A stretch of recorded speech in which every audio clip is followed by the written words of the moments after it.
Imagine waking up one morning to find out that the government has passed a law that could make your home unaffordable, or worse, force you to give it up entirely. Sounds impossible, right? But here's the shocking truth. In September 2025, new housing laws are rolling out across Canada, and experts warn that millions of Canadians could be at risk of losing their homes. Whether you're a renter, a first-time buyer, or even a long-time homeowner, these laws don't just target big corporations or wealthy investors. They could affect ordinary families just like yours. From tougher mortgage rules to skyrocketing property taxes and even ownership disputes, the housing landscape is shifting in ways most Canadians aren't prepared for. So what exactly is changing? And why could this be the biggest housing shakeup in Canadian history? Let's break down the 10 new laws you need to know about. Number 10. Indigenous land rights housing claims. One of the most overlooked but potentially most disruptive laws taking effect in September 2025 involves Indigenous land rights and housing claims. For years, Canada has been working through long-standing disputes over land ownership, and now, with new legislation and court rulings, these issues are finally coming to the forefront. Here's what this means. In certain regions, properties currently owned by Canadian citizens may sit on land that is under active Indigenous claim. While many of these disputes have been ongoing for decades, new agreements are giving Indigenous communities stronger rights to reclaim, manage, or receive compensation for this land. At first glance, this might sound like a distant legal battle. But imagine this: you buy a home, pay your mortgage faithfully for years, and suddenly discover the land beneath your house is part of a recognized Indigenous settlement. The government may step in, forcing negotiations, applying restrictions, or even offering buyouts. For homeowners, that means uncertainty, legal battles, and in some cases, the risk of losing property altogether. Supporters argue this move is a step toward reconciliation and justice, finally addressing historical wrongs. But critics warn it could create new housing instability at a time when Canadians are already struggling with affordability. So what should you do? The best move is to stay informed about regional claims, especially if you're buying or selling property in affected areas. Understanding your rights and the government's obligations can save you from unexpected financial and legal challenges down the road. Do you think this new law is a fair step toward justice, or will it unfairly punish homeowners caught in the middle? Share your thoughts in the comments, and don't forget to like, subscribe, and hit the notification bell so you never miss important updates on Canada's housing crisis. Number 9. Federal Housing Acquisition Fund. Another major change in September 2025 is the introduction of the Federal Housing Acquisition Fund, a policy designed to give the government the power to step in and purchase failing or distressed housing units across the country. On paper, the goal is simple: prevent properties from sitting vacant, falling into disrepair, or being scooped up by wealthy investors, while instead turning them into affordable housing projects managed by public agencies or nonprofits. While this may sound like a practical solution to Canada's housing crisis, it comes with some serious implications. Imagine owning a small apartment building that has become difficult to maintain due to rising costs. Under this new fund, the government could step in, offer you a buyout, and transfer your property into public housing. For some, this may feel like a lifeline, especially struggling landlords who can no longer keep up.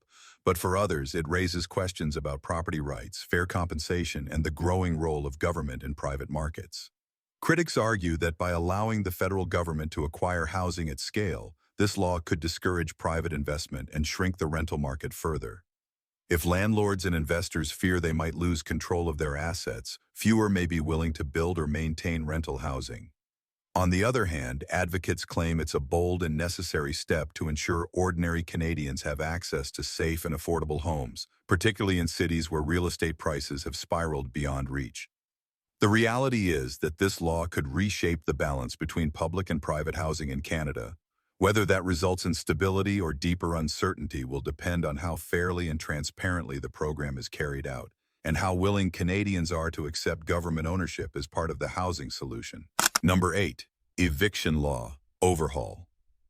Starting in September 2025, Canada is introducing a sweeping eviction law overhaul that could dramatically change the balance between tenants and landlords. The new legislation aims to create a system that is both faster and fairer, but the reality is far more complex and potentially disruptive for millions of Canadians.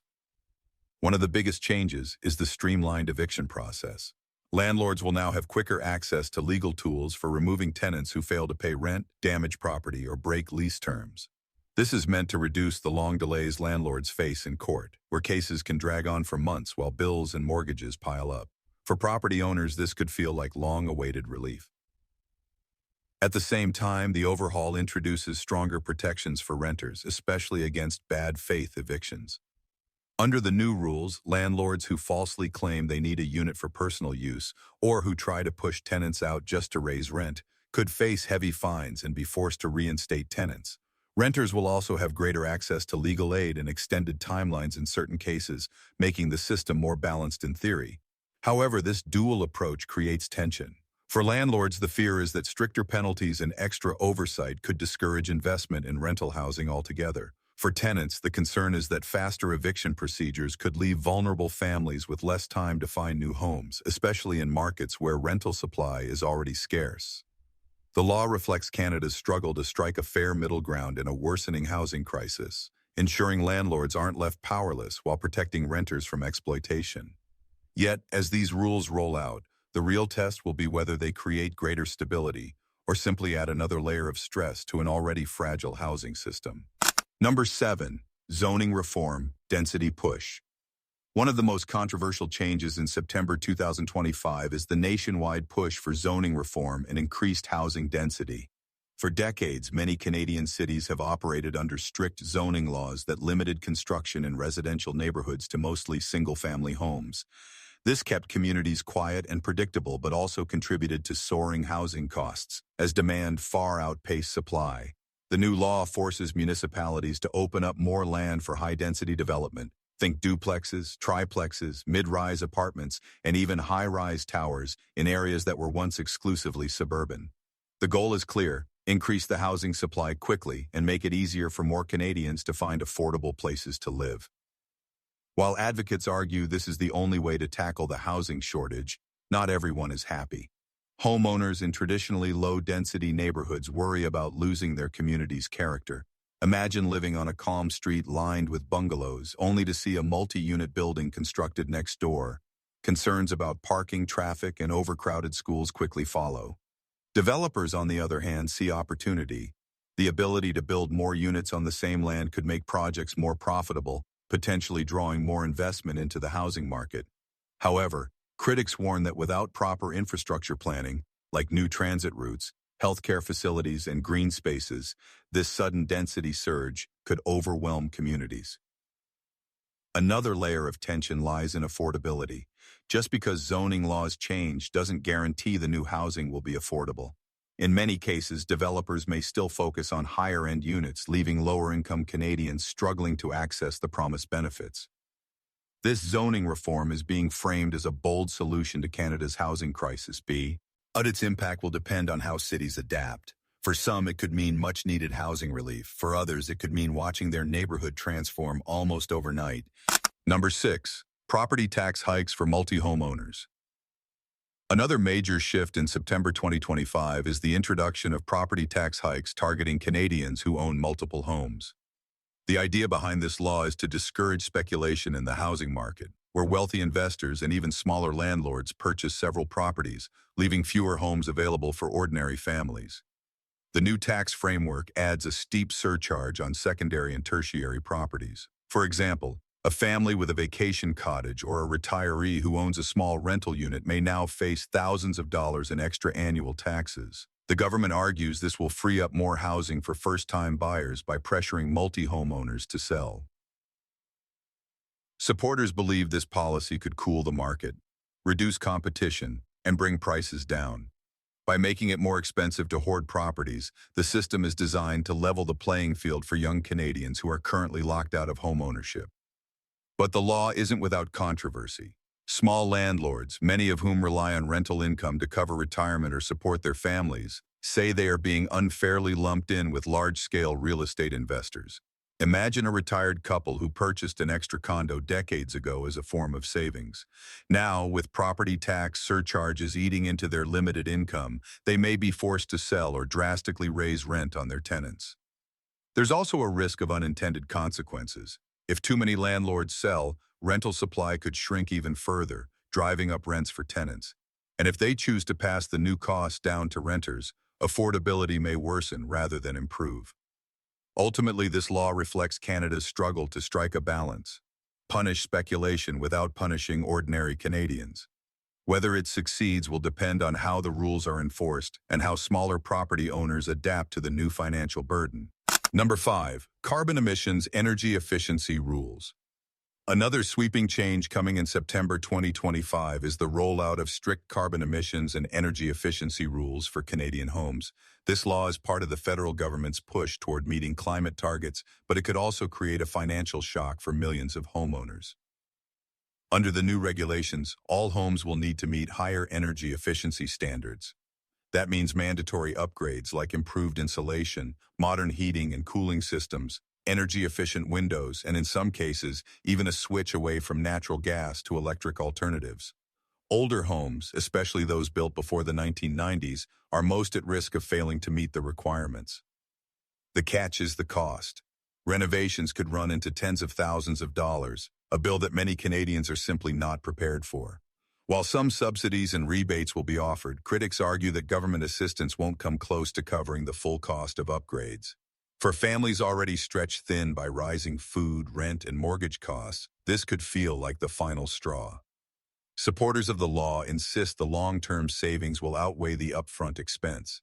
An energy-efficient home means lower utility bills, greater comfort, and reduced environmental impact. But for homeowners who can't afford the renovations, the consequences could be severe, ranging from fines and penalties to difficulty selling their property in the future if it doesn't comply. Landlords may also pass renovation costs on to tenants, further driving up rental prices. Meanwhile, construction companies and contractors are bracing for a surge in demand, which could lead to labor shortages and even higher costs. This law highlights the tension between climate responsibility and housing affordability. While it pushes Canada closer to a greener future, it risks leaving vulnerable homeowners and renters caught in the crossfire of rising expenses and stricter regulations. Number 4. Rent control adjustments. One of the most hotly debated changes in September 2025 is the adjustment of rent control laws across Canada. Rent control has always been a double-edged sword. It offers protection to tenants against sudden price hikes, but it can also discourage landlords from keeping properties in the rental market. The new legislation attempts to address both sides, but not without controversy. Under the updated rules, landlords will face tighter restrictions on annual rent increases, with caps set lower than before in many provinces. The government hopes this will provide relief to renters who have been hit hard by record-breaking rent hikes over the past few years. For tenants, this could mean greater predictability and stability, especially in cities where vacancy rates are near historic lows. But the changes come with consequences. Landlords argue that lower rent caps make it harder to cover rising expenses like property taxes, maintenance, and now, new energy efficiency requirements. Some may decide to sell their rental units altogether, shrinking the already limited pool of available housing. Others may cut back on maintenance or upgrades, leaving tenants with deteriorating living conditions. There's also a risk of creating a two-tier rental market. Long-term tenants benefit from stable rents, while new renters face sky-high starting prices since landlords often set initial rents at the maximum possible to offset future restrictions. This could make it even harder for young Canadians or newcomers to find affordable places to live. Supporters say these adjustments are necessary to stop renters from being pushed out of their homes, while critics warn they could backfire by reducing the incentive to provide rental housing altogether. At its core, the new rent control policy shows just how delicate the balance is between protecting tenants and keeping landlords engaged in a housing market that is already under intense pressure. Number 3.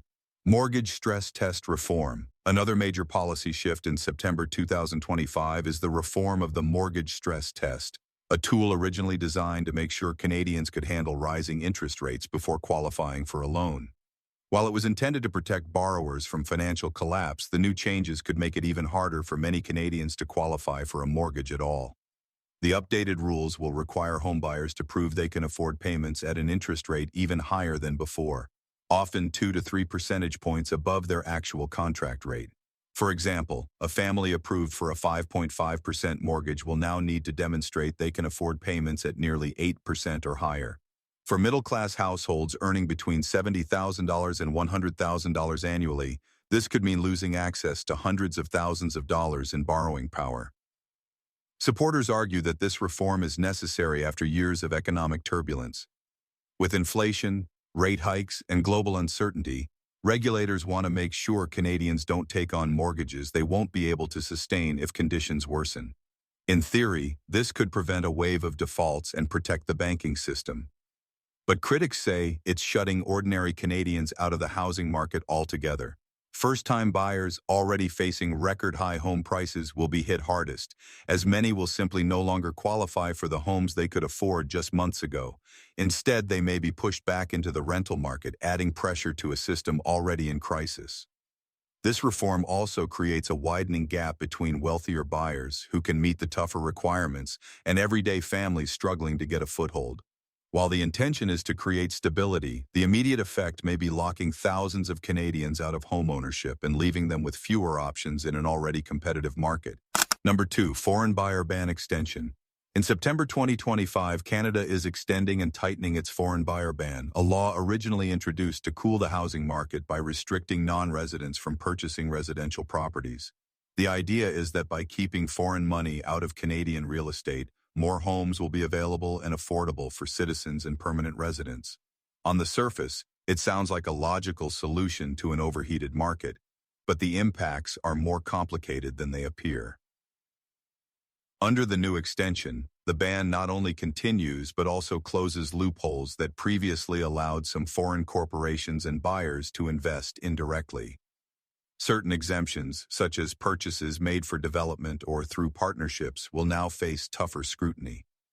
For supporters, this represents a bold move to put Canadians first in their own housing market. However, critics argue that the ban may not deliver the relief many are hoping for. Foreign buyers were never the dominant force in Canada's housing crisis. Estimates suggest they made up a relatively small portion of transactions. By focusing on this group, the government risks addressing a symptom rather than the root causes of unaffordable housing, such as limited supply, restrictive zoning, and high construction costs. There's also the risk of unintended consequences. Investors who previously built rental or condominium projects may now be discouraged from entering the Canadian market, potentially shrinking the future supply of housing. In areas like Vancouver and Toronto, where foreign capital once supported large developments, this could mean fewer new units being built, driving up rents even further. For ordinary Canadians, the extension of the ban may feel like a symbolic win, but its actual impact on affordability remains uncertain. Without broader reforms to boost housing supply, critics fear this policy may act more as a political gesture than a real solution to the housing crisis. Number 1, National Vacancy Tax expansion. The first major law rolling out in September 2025 is the National Vacancy Tax expansion, a policy aimed at targeting homes that sit empty while millions of Canadians struggle to find a place to live. Originally introduced in select cities like Vancouver, the vacancy tax is now being expanded nationwide, covering more regions and applying to a wider range of property owners. The new rules require homeowners to declare whether their property is occupied, rented, or left vacant for extended periods. If a home is found to be unused for more than 6 months of the year without valid exemptions, the owner could face hefty annual taxes, sometimes amounting to thousands of dollars. The intention is to discourage speculative investors from leaving properties idle and instead push them back into the rental or sales market. Supporters say this move is essential in a country where housing demand has far outstripped supply. Empty homes, especially in major cities, represent wasted opportunities that could otherwise house families. By penalizing vacancy, the government hopes to boost rental availability and put downward pressure on prices. But the expansion also sparks controversy. For some property owners, such as families who keep a second home for seasonal use or retirees with a small vacation property, this law could feel like an unfair burden. Even those with legitimate reasons like extended travel for work or temporary relocation may find themselves facing extra red tape and costly penalties if they don't meet strict exemption requirements. Another concern is enforcement. Critics question whether the government has the resources to properly track and audit properties nationwide, or if the law will simply create more bureaucracy without addressing the deeper structural issues in Canada's housing crisis. The vacancy tax expansion reflects the government's determination to maximize housing use, but whether it will actually ease affordability or just punish certain homeowners remains a heated debate. Canada's housing market is facing one of the most dramatic shakeups in its history. From new taxes and tougher mortgage rules to zoning reforms and land rights, these 10 laws rolling out in September 2025 could reshape where and how millions of Canadians live. Some may bring relief, while others could create new challenges. One thing is clear, staying informed is more important than ever. What do you think? Will these laws fix the crisis or make it worse? Share your thoughts in the comments and don't forget to like, subscribe, and hit the bell for more updates.